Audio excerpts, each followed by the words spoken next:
We begin the day with the camera following a little creature on the ground, a little side tick, and it's running through a village, and it runs into a house underneath the gaps in the floorboards and walls, and it runs by a man standing there preparing some kind of food or potion, can't quite tell. And the little creature runs by and runs up onto a bed that's on the ground in a corner made of hay and has some nice blankets on it. And you see the creature scurry up the blanket and runs over to what looks like to be a blue-skinned gelfling with white hair, snoring. And the little creature snuggles up on its head and makes a few chirping noises. And Jibo, you're in the kitchen preparing a meal, and you hear Fluffy has just come home, and you hear him chirping in the bedroom. I'm in the kitchen, moving around frantically, throwing all sorts of alpine fruit and bird nut into a salad-like meal, along with pots on the stove bubbling. Fluffy, little Fluffy. Easy. I make my way towards my sweet little Vee, and I rub her face as I peer over her bed. And as you're doing that, it's you think in your mind it's been 2 days already that she's been unconscious since the event in the woods. And as you're doing that, the little creature that's snuggled in her neck starts jumping up and down frantically and begins to run over to the doorway, and then turns around and kind of runs back and forth. And about that moment, you look up to see him doing this. You hear some footsteps coming up to the door. I bend down, kiss Vee on her forehead, look at her chest, see that it's still rising and falling.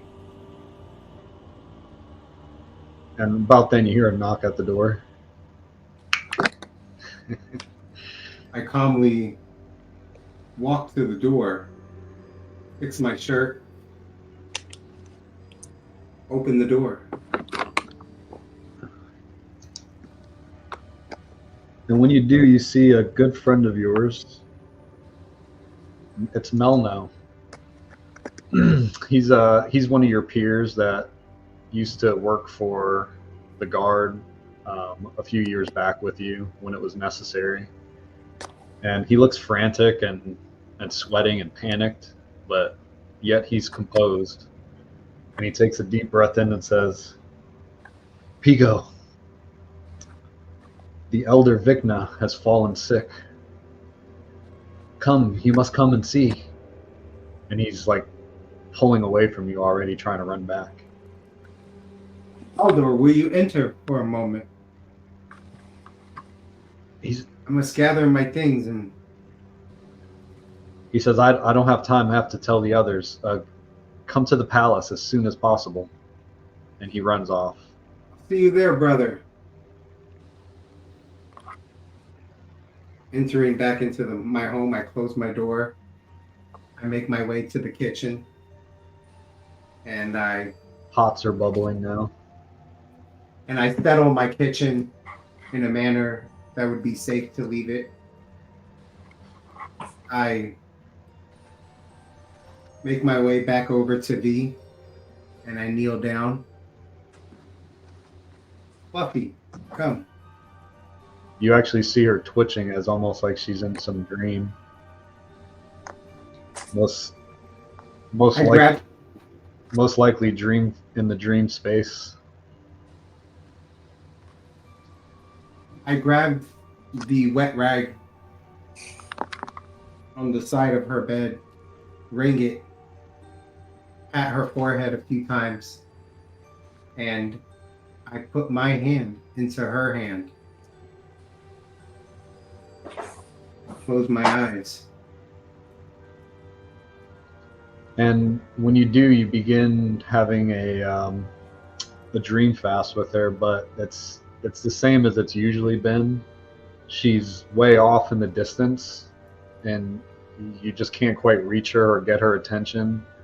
She seems focused on something again, way off in the distance, looking into the mountains, past the great trees at the edge of the never-ending forest.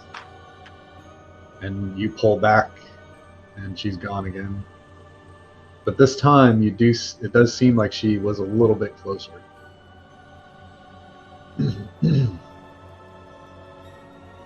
I grab my few belongings and I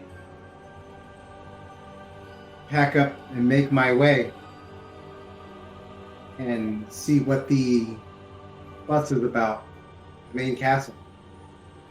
And as you begin to trek through this new town, the Stone in the Wood that you helped found not but 20 years ago, you see all the people somewhat frantic to the news.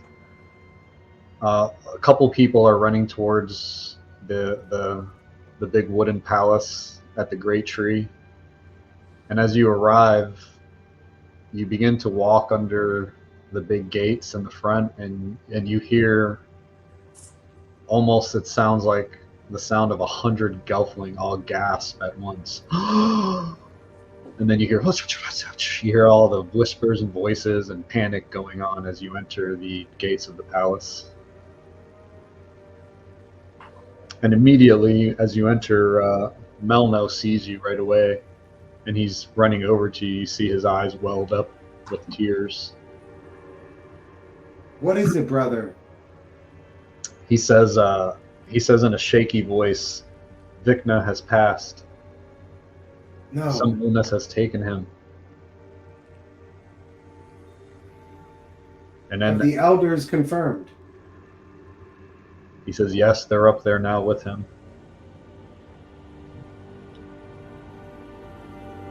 I must get back to Vee.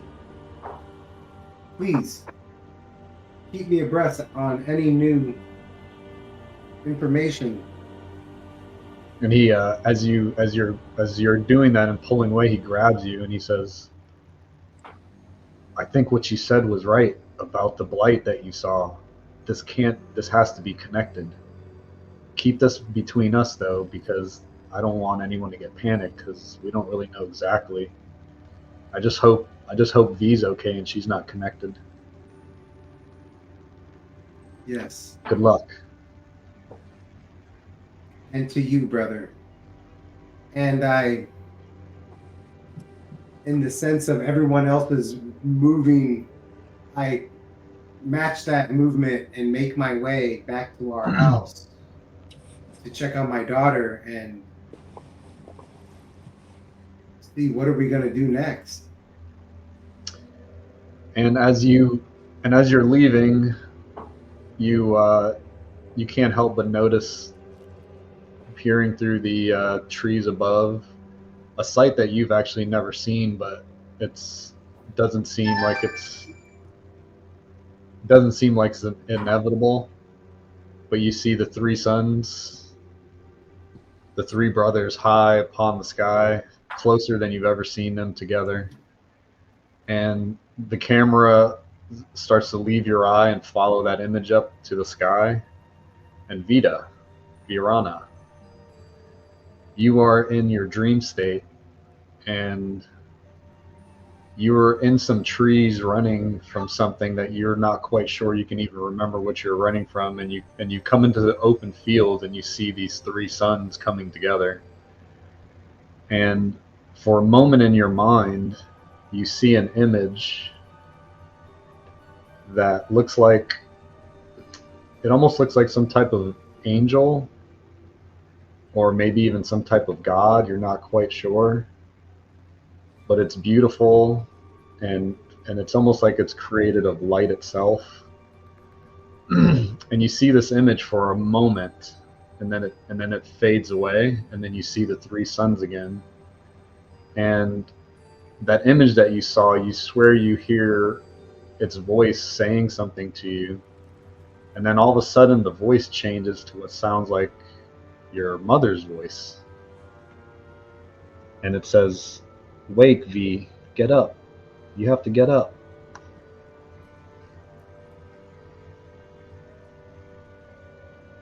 I start twisting and turning in my bed until I sit up, panting, looking around the room to see if I could find my dad.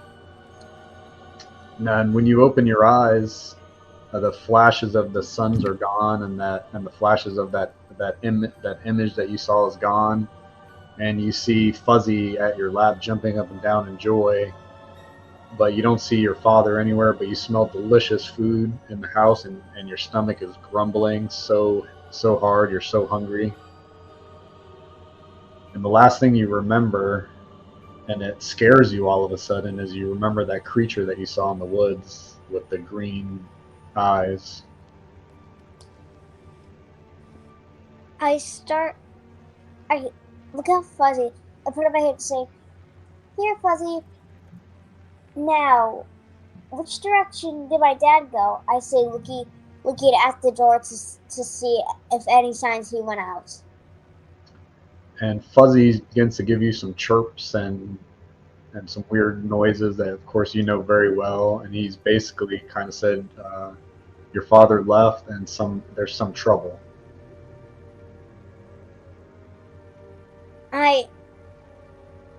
I look over to the direction of the kitchen. I smell the food and shake my head, get out of bed, and start walking slowly to the door.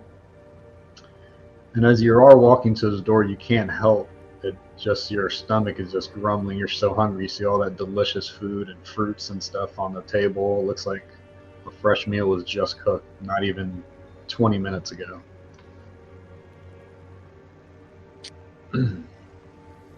I stopped walking. I couldn't help myself, and I turned around and walked toward the food. I sit on one of my seats and eat a couple of fresh fruits and look at Fuzzy and say, "Now, when do you think he's gonna be home?" And he starts, as you're eating and stuff, and he starts jumping up and down. You do hear some footsteps. Sounds like they're running towards the door. And Jibo, you're approaching the house. I look to the door and give a little smile as I walk to the door with food on my face, open it, and stick my head out and look side to side and see if I could spot you. Well, him. V! V! I'm running to the door, just in desperate mode to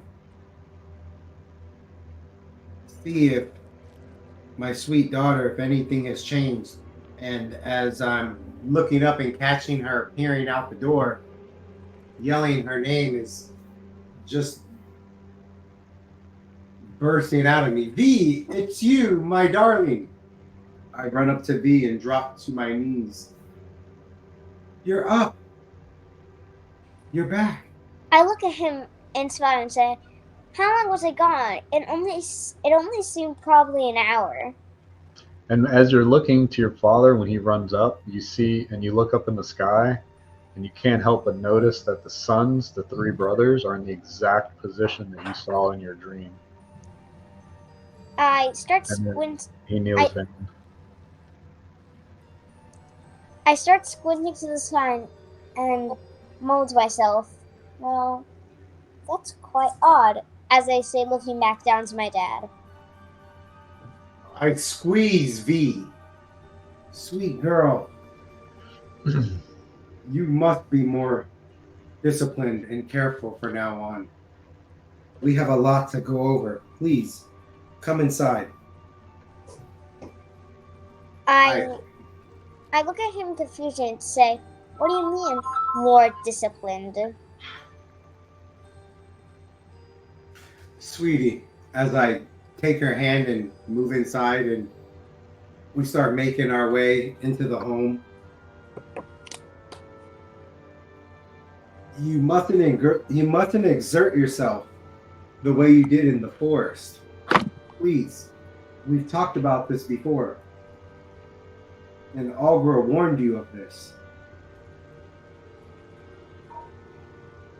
But Papa, I was only doing it to protect us. I said sadly. And also, you notice when you say this after having all that delicious food that you just scruffed down, you feel like you have about half the energy that you had before. You don't feel like you've gotten all your energy back, but you feel about half. V, there's been some terrible news that has come to our land, and I fear there may be more. Rest up. I look at him and say, "I've rested for so long, and what's the terrible news?" We'll discuss it another time. For now, please, lay back down and rest. I will prepare some more burnut and crawly for you. As I'm walking towards the bed, I spot my journal. I pick it up and sit up in my bed and start writing. I make my way around the kitchen, making noise with different pots and instruments and drawers opening and closing, and I'm just trying to really prepare some last bits of food for what may be a long travel, as I fear with the new news around town and Vee's recent slumber, we may need to go into hiding. And as you do that and you are writing in your journal and some hours pass and you see the light beams coming through the cracks in your roof, going from one angle to another, and you finally finish cleaning up and setting up what you wanted to do, and you finish writing in your journal, there's a knock at the door again. Sounds a little panicked and rushed. I shut my journal and slap it on my bed and say, "What has been happening?" V, apparently a lot in the last 3 days. Just rest. I'll get the door. As I make my way to the door. Open the door. I sighed and say, "I don't think he'll ever tell me."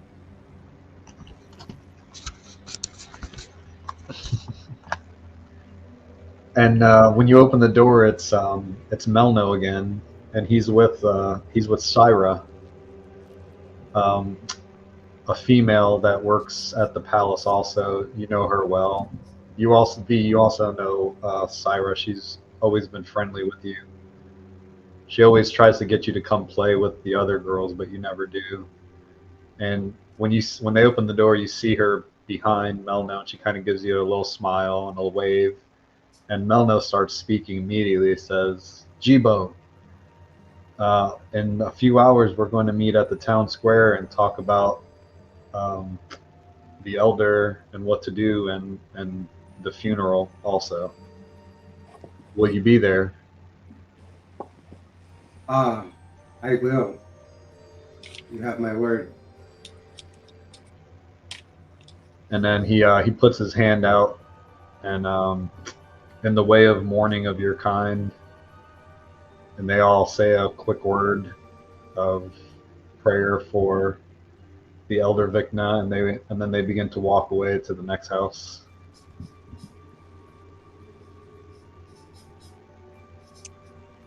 I look at and my dad would say, while you're at this funeral, why can't I go and play out with the other gelflings? You always keep me locked up.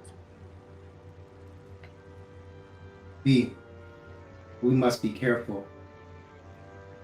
It's a difficult time. And your powers, there's always a reason you find to use them. And we just can't tempt fate at this time. It's very dangerous. Well, at least tell me what the death of this elder. You're not telling me anything since I fell asleep. Oh, it's our revered elder Vikna. Just didn't want to press such sad news onto you, but he has suddenly fallen, and I myself didn't stick around for much of the details as I've been tending to you. Please, honey, rest. Come to bed now. And I make my way with her back to bed. I'm gonna go out for a bit. I want you just to rest. I'll be back before sun rises. I hang my head and say, fine, as I get to my bed, put on my blanket, start twisting and turning. And at that moment, Virana, you see Fluffy jump off of the countertop and into the pouch of Jibo.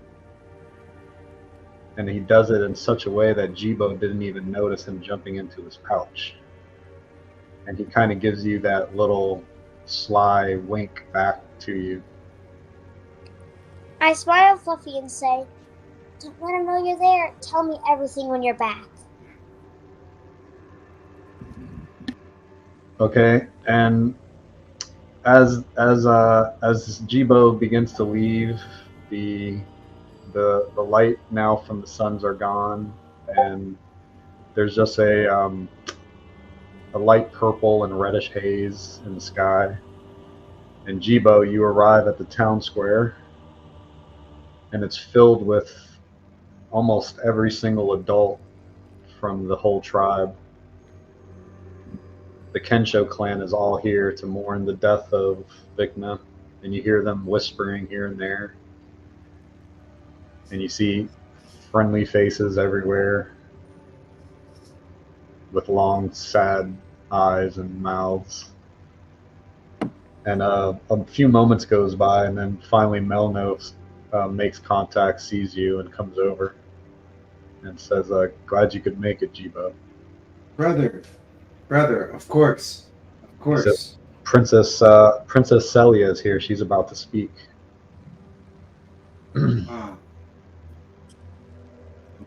Just happy to see all of you. He says, yes, these are hard times ever since the crops started dying and the people started getting sick. Now the elder, what's next? He says, will you tell them of what you saw?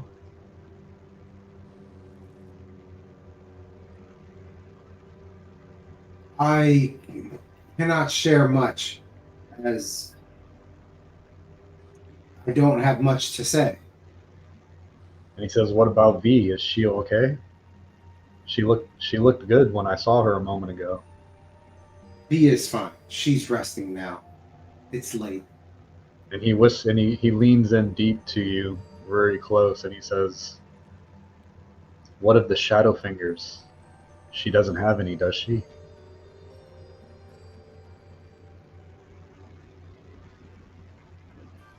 No, she doesn't. And he breathes a sigh of relief. You know the shadow fingers to be the corruption that the ones who have been dying you've been seeing them on their bodies. It's been kept a secret. You're one of the few that know. And As he pulls away at that moment, Princess Celiana stands up in the middle on the pedestals, up near the lights hanging from the trees, and she begins to speak. And she says, "People of Keshno clan, I know that these are hard times, but we must be stronger than these times. And though we are mourning, we still must choose a new elder. We will not do that now, and I just want everyone to know that we all will still work together to get through whatever this is. We must find out what is causing this. Olga has been silent for 100 years. No one even knows where she is. But we will begin to send out groups to try to find her, so maybe we can find some answers." And then she says, "Does anyone have any questions?" And people start raising their hands, and now the crowd starts to go a little crazy, and you kind of like lose all of the detail in the audience. I pushed my way towards the princess and her people as I am moving around and through this massive gelfling. And you make your way pretty easily through, and you make your way up to the horde, and you see her like putting her hands down. Calm down, everyone.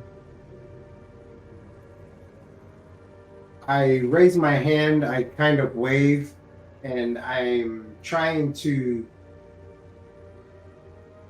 track and make eye contact, and I yell out, "Princess! Princess!" and trying to get her attention. She doesn't seem to notice you from the distance and angle and the commotion. And you see her trying to talk to some individuals that have pushed all the way up to her. I don't think I'm going to be able to make it forward anymore. This is to continue like this. I look around and look back, and I'm looking to see if I can see Sarah or any of my other buddies like Melno. Yeah, and, when you do go back, Melno is still there, and he approaches you, and immediately is like, "Did you get to her? Did you talk to her?" No, Melno, and I did try. There's just too much going on and too many gelfling with concerns. Maybe another time, though. I must get back to Vee.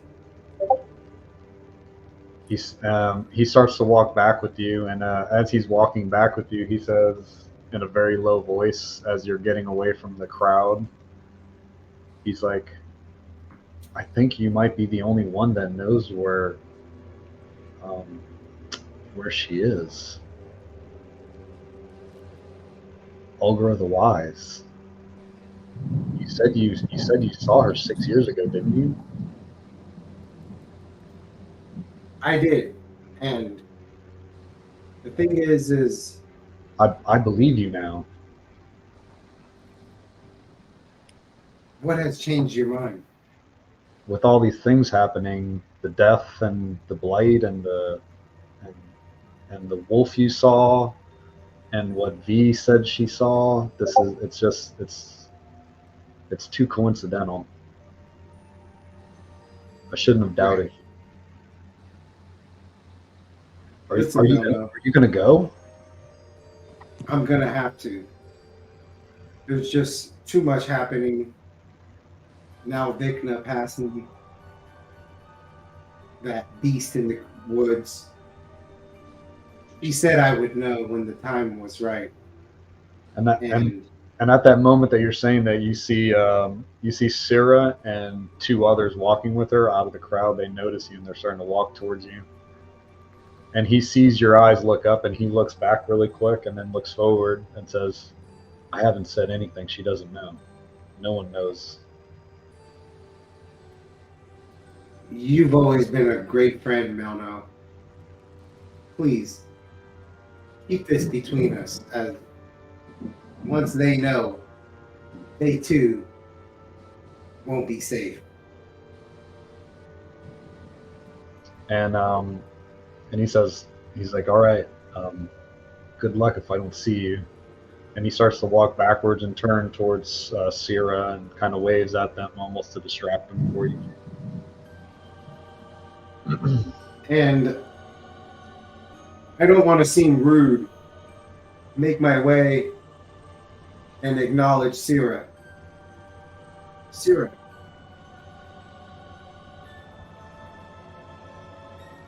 Will you be thinking about? Of course. What do you mean? Well, Melno's taking off and I have to go back to Vee. I'd like to ask a favor of you. How is Vee? Is she good? She's doing well, thank you. She's home resting. She says, "We're all so sad of what happened, and I was so worried about Vee. I'm so glad that she's not blighted. I always worry about her. She never comes with the others." Well, things have been tough and it's been hard for her since we lost her mother. She looks down, like almost as sad, and then when she looks down, you see her turn her head sideways and look at something on your side.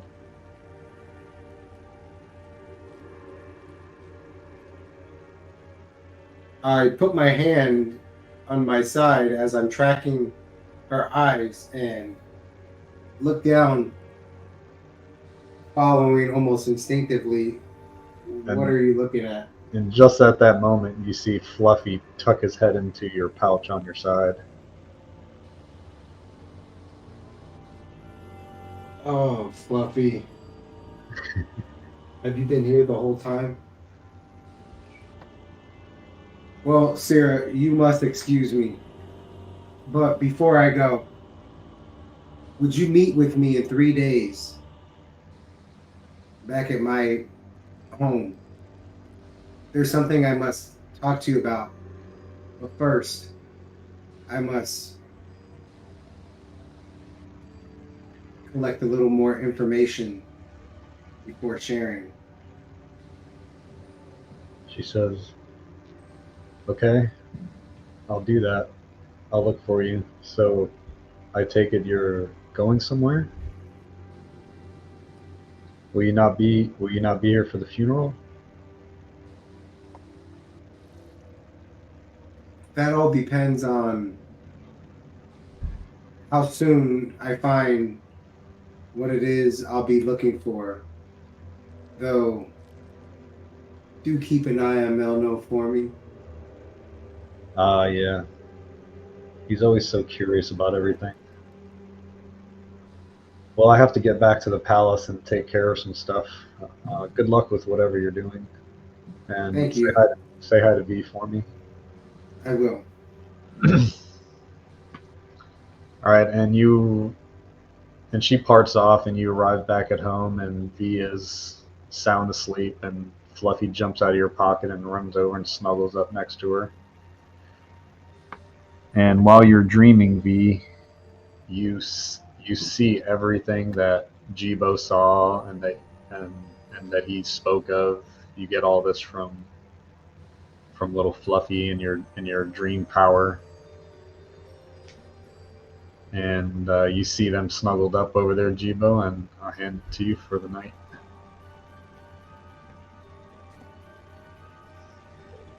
I finish up around the kitchen, make myself a little meal, walk over to Vee, tuck her in, pet little Fluffy snuggling right next to her neck, and I make my way to my bed to get comfortable and rest. And when you go over to your bed and you lay down, all of a sudden the ground rumbles just a little bit, and the walls shake a little bit. This is probably like maybe the fourth or fifth time you felt these tremors in the last couple weeks. You're almost getting used to them as they grow a little stronger each time. And as you're laying there and the walls shake a little, you see on your wall behind one of the pictures that you have of a portrait of your wife, you see that old map that you have drawn years ago tilts and falls and hangs out just a little bit. That map that you drew of the way to Olgra's tree.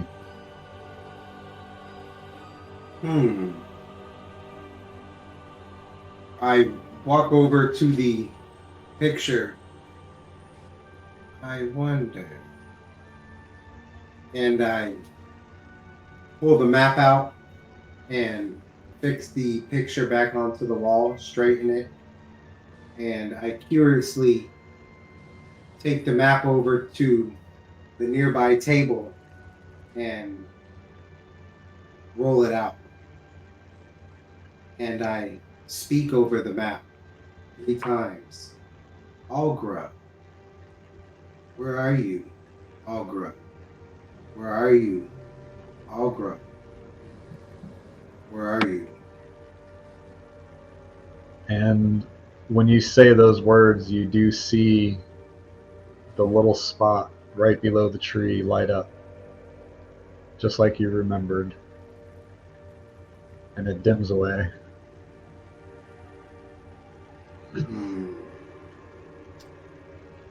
And I just stare into the map and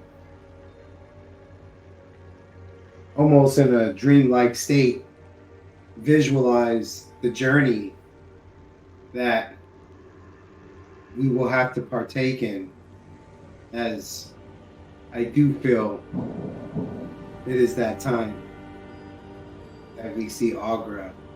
And when you do, you have memories of 6 years ago when you left your wife to go take your daughter to see Algra the first time, and you remember your hair blowing in the wind as you rode the striders, going faster than you've ever gone before. And you remember seeing that beautiful pink tree on the side of the mountain in the summer bloom. And then the memories fade from you.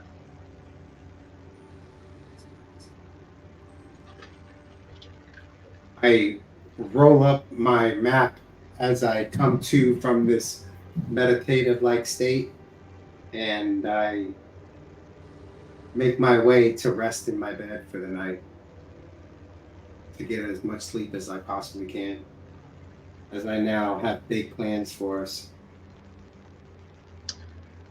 And you fall asleep and you enter the dream state of the ancients. And Virana, you awaken early, much earlier than your father Jibo, with your stomach rumbling. It's a new morning. As I sit up in my bed, I pet Fluffy and say, come on, Fluffy, wake up. I wonder what he has planned for us today. As I walk over to his bed and knock on the wall next to him. And as you're walking over, before you knock, you can't help but notice over on the side of the bed on the nightstand is something new in the house. You see a rolled up old piece of paper next to your father on the nightstand as he snores like he usually does.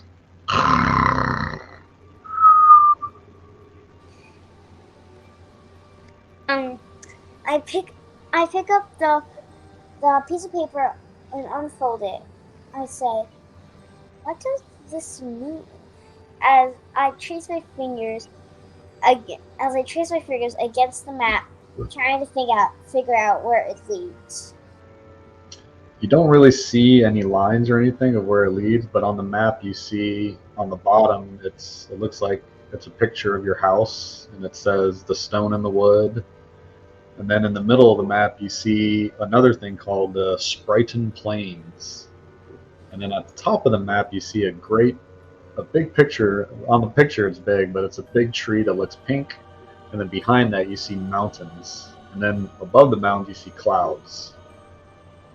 And then all around the land you just see water, and it says the Silver Seas. And right about that moment, Jibo, you wake up. And you turn over and you see your daughter holding the map open, looking at it. Vee, hand me that, please. Carefully. Hand that to me. I take the map from her. I start rolling the map up. You must be careful. I look at him and chuckle and say, "What does this mean?" I will show you. I open the map over my bed. This is not an ordinary map.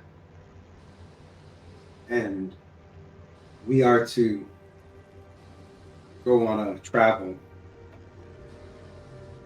This map will show us where the great Agra is. She gave this map to me 6 years ago when you were just a little girl. Do you remember? I stare at him and think as hard as I can. I don't really remember, but I only remember something about going to see Agra. I stare at him in confusion and say awkwardly, And as you do that, and he had taken the map and he's rolling it out. Fluffy jumps up on the nightstand, and then jumps on your hand, and then jumps on his hand, and then jumps on the bed. I chuckle and say, "Fluffy, what are you doing?" And he jumps back on Jibo's hand, and jumps to your hand, and jumps back on the nightstand, and goes. I look at it and say, Now, Vee, we're going to pack up. I need you to get your things and get ready. Fluffy, he's coming with us. He starts jumping up and down, excited, and spinning in circles and rolling around. I giggle and say, Come on, Fluffy, you gotta go pack up your seed." Yep, he immediately runs over and starts pecking seeds out and putting them in his fur. I make my way. I grab my longbow and my short sword, and I know that this is going to be a dangerous hike. And I grab some foods such as roast knee and some more brew nut for our travels. And I'm just trying to make sure that I take enough for me and my daughter. I grab my bag and pack all the essentials I need. I grab Fluffy and I put him in my bag and keep the lid open so he can see. I grab a pouch of seed and try shoving it into the bag with the little room I have. And when you're packing everything up, Fluffy actually jumps back out and runs over by your bed and runs behind your pillow, and you see him run behind there, and it sounds like he knocks something over, and you hear him did you do now? I say as I put my pillow at the end of the bed and say, Fluffy, what And did you knock over? And when you do that, you see your flute was behind your bed. I guess he was trying to tell you to not to forget your flute. I look at him and smile and say, thank you. Don't jump out again, though. You almost made me drop my bag as I put him back in my bag and try to find a special place to keep in my bag so my flute won't get flute won't get crushed.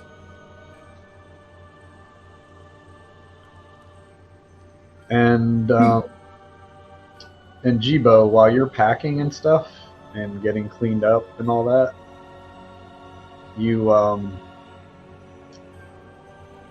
you feel something like kind of like go through you, and you feel like just a little off. You can't quite place it, but maybe it's all the commotion that's going on. You're not quite sure. I fall to one knee. Vee, come to me. Vee. I walk Call out to over and say, what is it, Pop?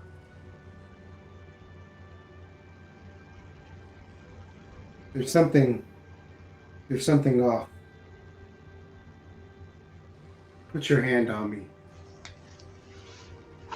I put my hand on him and say, being fast?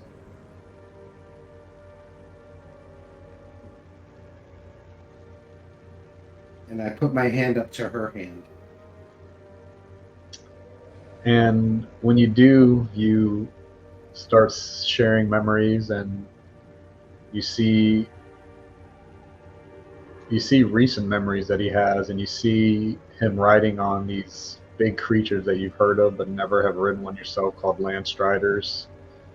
And you see a big pink beautiful tree, and then again you see that wolf, and then you see your father pulling the arrow out of the wolf and him cleaning some of the blood off, and that blood gets on his fingers and he wipes it off. And then you look, and then in your vision of the dream, you zoom in on the blood, and in that blood you see a little bit of that green corruption that you saw before, and it almost has a purple haze to it even. And then you snap out of the dream. I look at him and say, the last bit, what was that wolf blood? Well,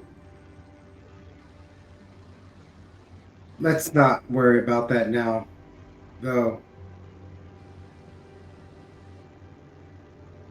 We must make our way to that tree and past. And as you can see, that's where it's going to take quite a ride.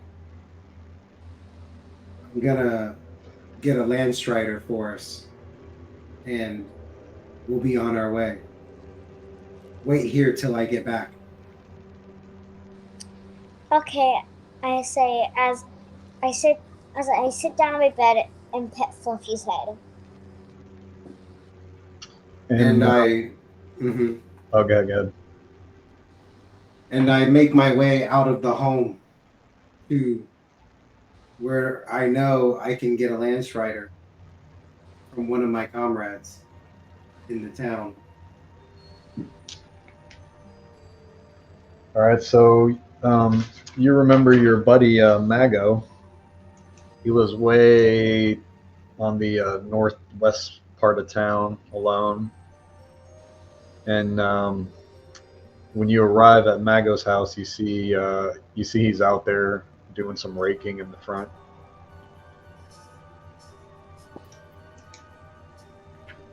I make my way right up to Mago, and huffing and puffing, I say to my old friend, Mago, it's time you return that favor.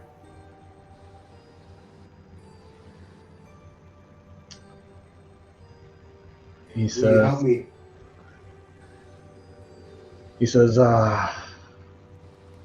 Jibo, Jibo, Jibo. That was so long ago, man. Haven't I done enough? Fine. Call this a favor. I need a lance rider. A lance rider. He goes, oh man, we haven't had any of those in years. We haven't needed them. The best I could do for you is I could tell you the last sighting of them to the north. They've been grazing just past the river to the east. That's the last we've seen them. Fine. That's the best I can do. I'm pretty sure there's still some tame ones mixed in the group of the wild. You do remember the Thanks. call, right? I do. And he begins to do it, just like automatically.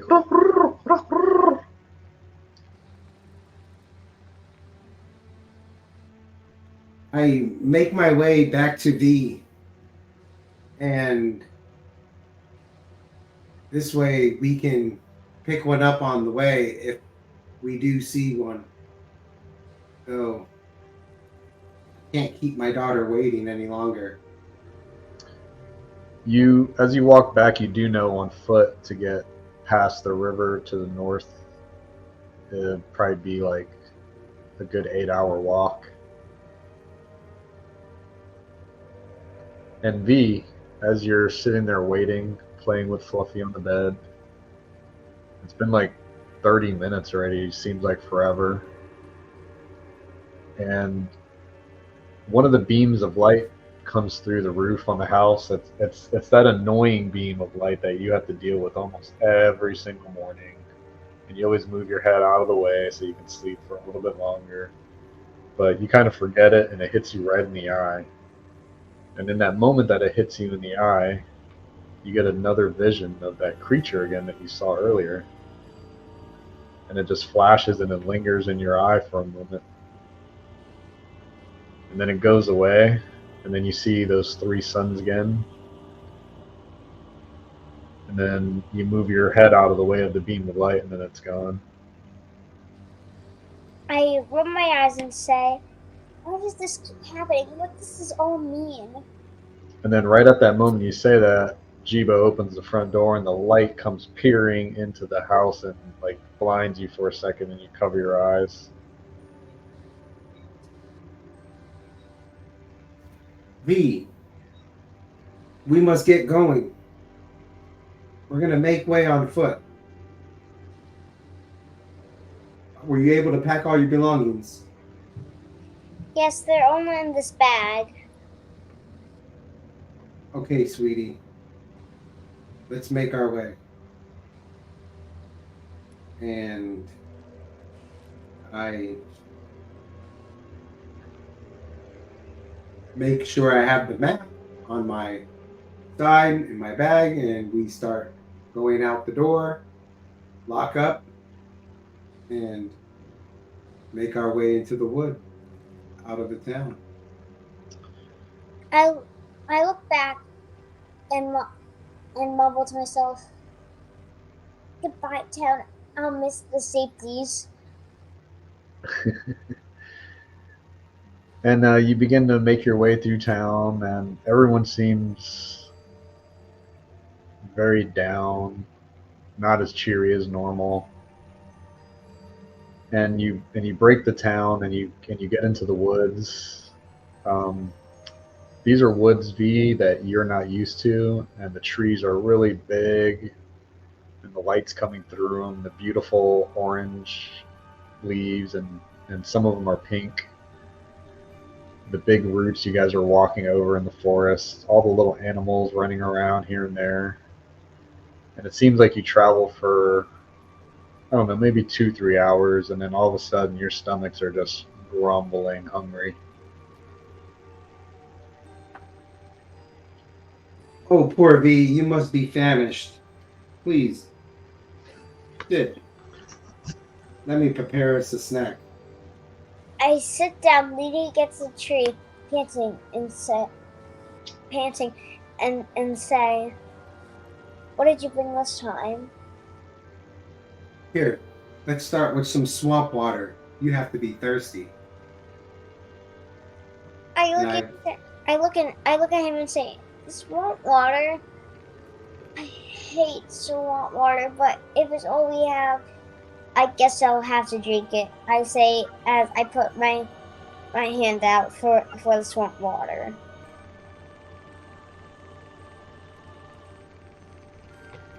And as you reach out for the swamp water, you hear a voice say, a woman's voice, a very pretty voice, says, "You should always drink your swamp water. It's very healthy. There's so many vitamins and minerals." And that voice is coming from just behind you. That's what I always say. As I then, and look behind.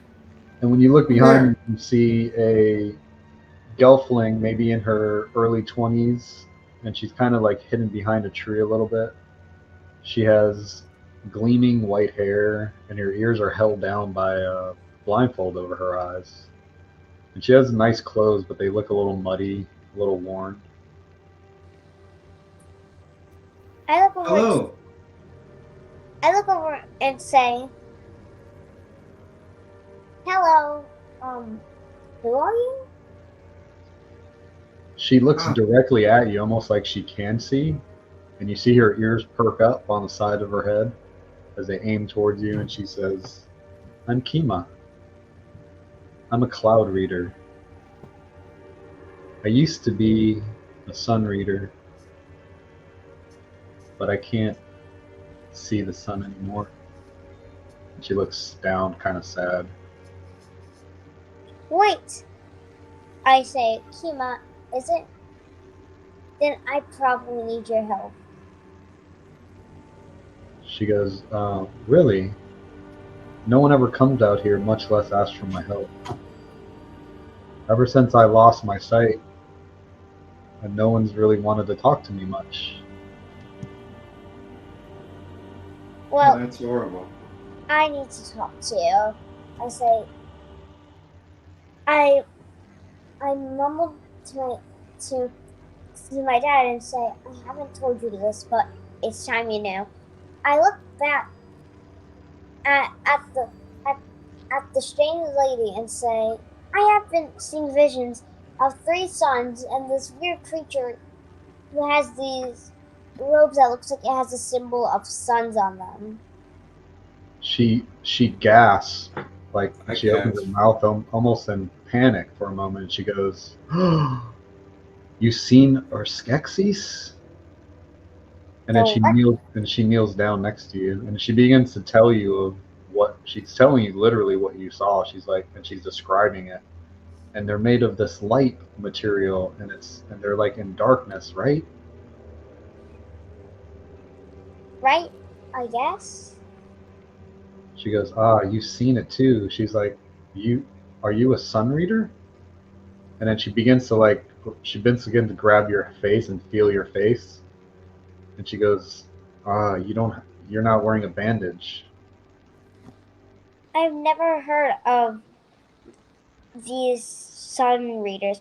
I've only seen these visions. And then Kima turns her head to you, Jibo, and then back to you, Vee, and asks your names. What are your names? I'm Verena. You can call me V for short. And I am her father, Jibo. B, I wish you would have told me sooner. She says, these visions that you're having, I believe that it's something that Olgra talked about, called the conjunction. I think we're close. But anytime I talk about this with the people from the town, they just think I'm crazy. I don't think you're crazy. If you believe us or not, we're going to see Ogre too. Oh, yes, we are. We're on our way now. She says, Will you accompany us? She says, no, I can't leave this place, but I think what you're doing is the right thing. I've seen this things that she saw many years ago, and with everything that's happening recently, it just all seems so weird. And then all of a sudden, she perks her ears up and turns her head back and looks, and you see her like listening for something. What is it? I say. Is there something there? She says, I must go. And she turns around and kneels down one last time and puts something down on the ground. And it looks like, and then she lifts her hands up, and it's two thorny looking berries. And she says, these will heal you if you ever need it. They taste really bad though, so I wouldn't advise it. And then she begins to run off. I look at the berries and say, well, I mean, I am good at herbalism. I guess I could try to see if she's trying to poison us or not. She seemed really nice. I don't think she would, but just to be safe, I don't even know who she is. And you're always trying to hide me, so there may be a chance. Oh, Jibo, I see you have been learning. You're such a smart girl. She did seem trustworthy. And she said she knows of the great Alura. We must make our way and continue on our path.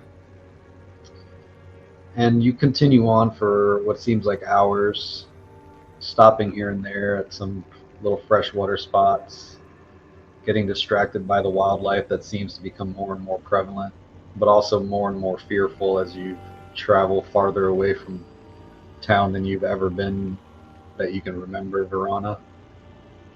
And all of a sudden you break the tree line and you can hear the massive running water up ahead in the distance of the river. The trees are broken, so you can't really see the river, and there's some hills here and there. But you know you're close, maybe an hour. I take out my map. Papa, What would that be? I hear some water. When we get there, can we please rest? I'm worn out from walking and riding all day. Yes, honey. Please, come here. I want to show you something. I take out my map. We are here. And I point to my map. We must go here. And I point to where we must go. But first, there will be this crossing. What do you mean crossing? I say in confusion.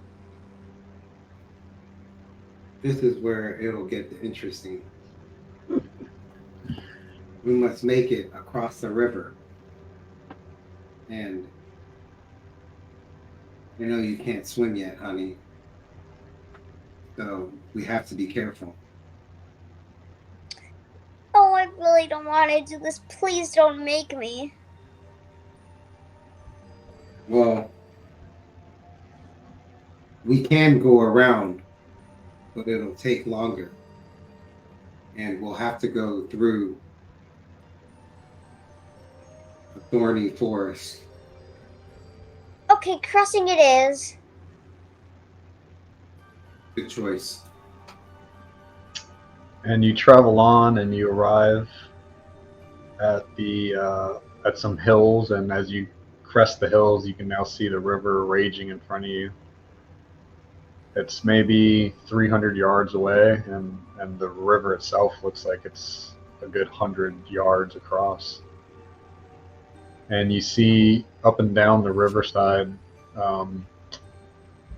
molo trees very big, long, viney trees dotted here and there along the sides. And across the river, off in the distance, you can actually see there it is. Mago was right. You see a large group of land striders way off in the distance. Looks like 4 miles ish, 3-4 miles. And the light of the three suns is just starting to get near the tops of the mountains, way in the distance. The river is a lot faster than I remember. I will make us a makeshift boat for us to ride across. Remember, we must stick into the middle of it as we go. Wait, I say. What if I can call over a land strider, and we could just ride across? I say awkwardly. Oh, honey, I hate for you to use your energy. You know how weak you get, and we have a long way to go. Please, let me get to work. And when he says that, you do notice, Verona, that from yesterday when you felt like half of your energy, you feel a little bit more of your energy back today.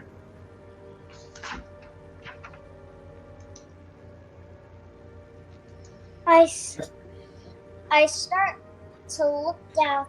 I start to look downwards and feel my bag for Fluffy. I look for my bag and say, "Fluffy, are you okay in there?" And he peeks his head out and he gives you like the okay. And then when he does peek his head out, he sniffs around at the air. You see him like sniffing his little beak. And then you see him look down river and he goes and he ducks his head back in real fast like he's scared. I look at my dad and say, "Do you think that there's something out there?" I say as I try to peer over. What is it? What is it, honey? I'm making my way around, trying to grab sticks and logs. And when she tells me this, I'm just always concerned whenever anything bothers her, because her senses usually serve her well. And so, running back to you, what is it, honey? Fluffy's scared of something down there. Give me a tracking check with a surprise target. See if you notice something here.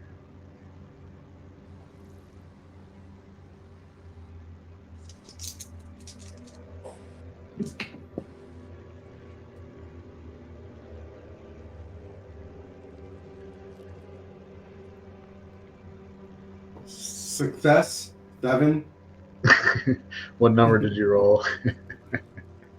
A 4 and a 3, 7. Oh, plus your tracking? Mm-hmm. Okay, you do notice when you get to her and she said that, you notice that the wind is blowing exactly downriver.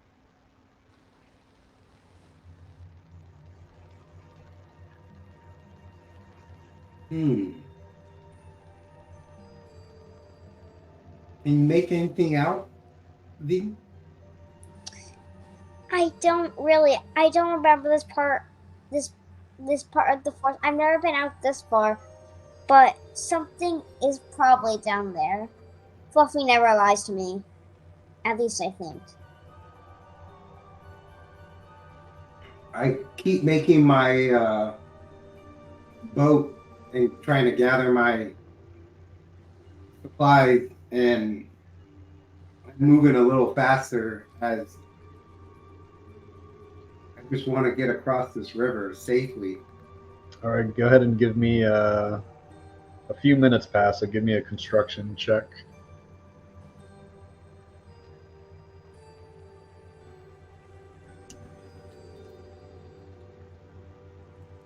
You have a 14 target.